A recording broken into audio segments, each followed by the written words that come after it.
ইন্তেকাল হয়ে যায়, সুখ পালন করতে হবে কয়দিন? একটু আওয়াজ দেবেন। কয়দিন? সুখ পালন করতে হবে 3 দিন। 3 দিনের পর ওটা সুখ হবে না। 3 দিনের পর 4 দিনের ফাতিহা দিয়ে ইসালে সওয়াব শুরু হয়ে যাবে। কয়দিন পর্যন্ত? 3 দিন। কিন্তু একজন মহিলার যখন স্বামী মারা যায়, কথা বুঝলেন, সমস্ত আম মানুষ, একজন মানুষ ইন্তেকাল করলে কয়দিন সুখ পালন করবে? 3 দিন সুখ পালন করবে। আর একজন মহিলার যখন স্বামী মারা যাবে, কে মারা যাবে? মহিলার স্বামী মারা যাবে, তখন সুখ 3 দিন নয়, ওই মহিলার সুখ পালন করতে হবে 4 মাস 10 দিন। কয়দিন? কোন স্ত্রীর যদি কি মারা যায়, 4 মাস 10 দিন ওনাকে কি পালন করতে হবে? সুখ পালন করতে হবে। এখন দেখা যায় কি, মহিলার তো স্বামী মারা হয় দেখি বলে 4 মাস 40 দিনের মতো কি মেঘের আবার যদি মেঘের এখানে ইয়ং মিল্ক হয়, যুবতী মানে ধরুন 30-35 বছরের ভিতর বয়স হয়, বলে কি আচ্ছা 40 দিনের মতো কি দিয়ে দিতে হবে। কিন্তু শরীয়ত বলছে কি, একজন মহিলার স্বামী মারা গেলে উনাকে সুখ পালন করতে হবে 4 মাস 10 দিন। 4 মাস 10 দিনের ভিতর উনি অন্য কোন স্বামীর সাথে বিবাহ করা যাবে না। শরীয়ত বলছে কি, 4 মাস 10 দিনের ভিতরে ওই মহিলা আরেকজন স্বামীকে বিবাহ করতে পারবে। কথা বুঝুন না? ওনারা কি হয়, হয়তো 40 দিনের ভিতরে কিরম করবে তো কি রে অপাত্রের নয়, অন্তত কত জামের বাইর হইল 2 বেলা। কথা হয়নি। এই সমস্ত শরীয়ত বিরোধী কাজ থেকে আমাদের কি থাকতে হবে? বিরত থাকতে হবে। 4 মাস 10 দিনের ভিতর ওই মহিলার অন্য কোন স্বামীর সাথে বিবাহ করা যাবে না। আর ওই মহিলা একটু কাপড় চোপড় স্ট্যান্ডার্ড বেশি পড়তে পারবে না, পরহেজগারিতার ভিতরে থাকতে হবে। কারণ ওনার স্বামী মারা গেছে, ওনাকে কি পালন করতে হবে? সুখ পালন করতে হবে। তাহলে 5 মাস 10 দিন। এমনি হচ্ছে আমাদের জন্য কয়দিন হবে? 3 দিন। কিন্তু কোন মহিলার স্বামী মারা গেলে কয়দিন?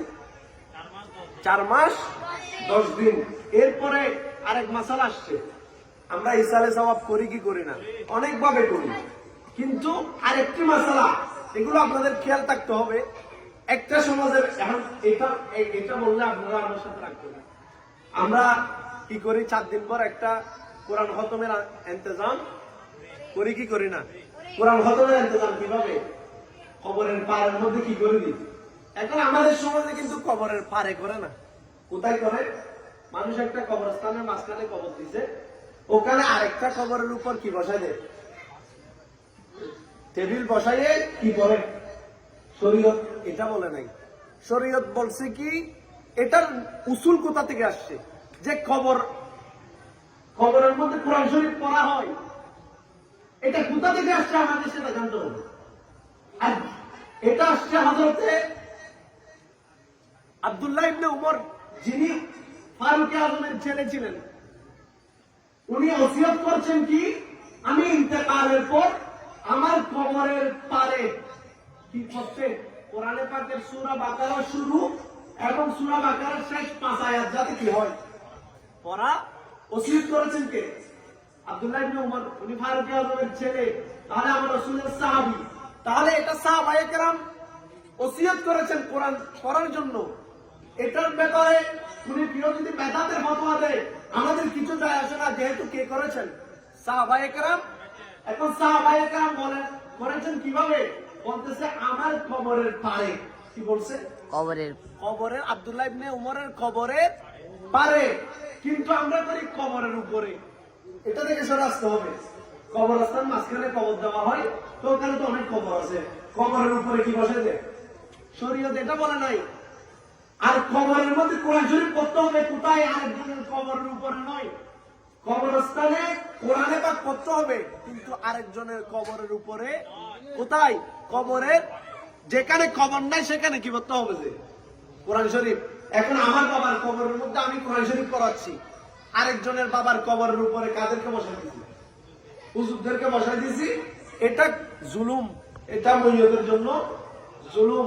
সেজন্য কবরে কোরআন খতম করার সময় কবরের পারে হইতে হবে, যেখানে কি নাই কবর নাই, এখন তো আপনারা বানাই ফেলছেন।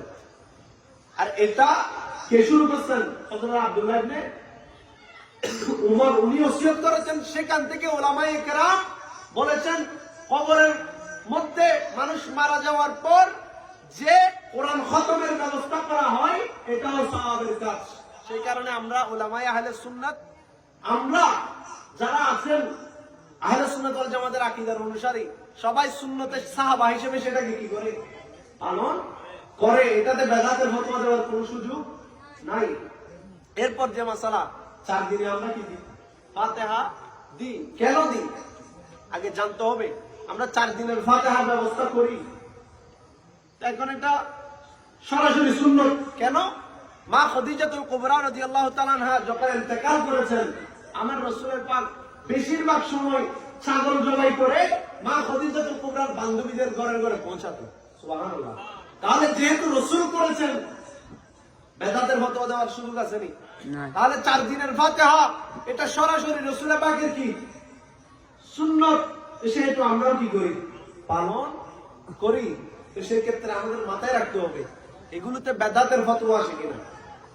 আরেকটা বিষয় হচ্ছে যে বিষয়টা এখানে ধারণ করা হচ্ছে, 7 দিনে মসজিদ, বেজর দিনে মসজিদের মধ্যে কি দেওয়া হলো? কি সর রুটি হয় দিনা? আর কি হই?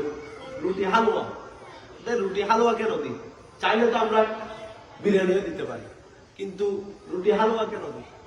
কারণ বলা হচ্ছে কি রাসূলের পাকের প্রিয়তম খাবার হচ্ছে কি হালুয়া এবং মধু।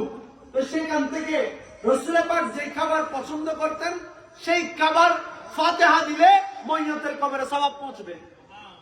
তো সেই কারণে আচ্ছা, এটা কি আমরা বেজুর দিনে দিই নাকি বেজুর দিনে দিই? বেজুর দিন। দেখেন বেজুর কেন দিই? আমার আল্লাহও কি বেজুর, আল্লাহও কি বেজুর। তো আল্লাহ বেজুরকে পছন্দ করেন। কে পছন্দ করেন? বলা হচ্ছে ইন্নাল্লাহা বিতরুন ইউহিব্বুল বিতরা। আমার আল্লাহ যেমন বেজুর, আমার আল্লাহ বেজুরকে পছন্দ করে।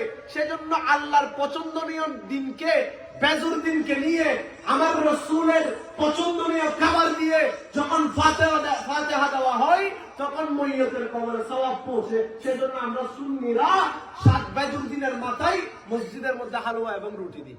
সুবহানাল্লাহ। এখন বেদাতের ফতোয়া দেওয়ার সুযোগ আছে না? উলামায়ে কেরাম এই জিনিসগুলোকে সংরক্ষণ করে আমাদের জন্য তরতিব দিয়েছেন, বেদাতের ফতোয়া দেওয়ার সুযোগ নাই।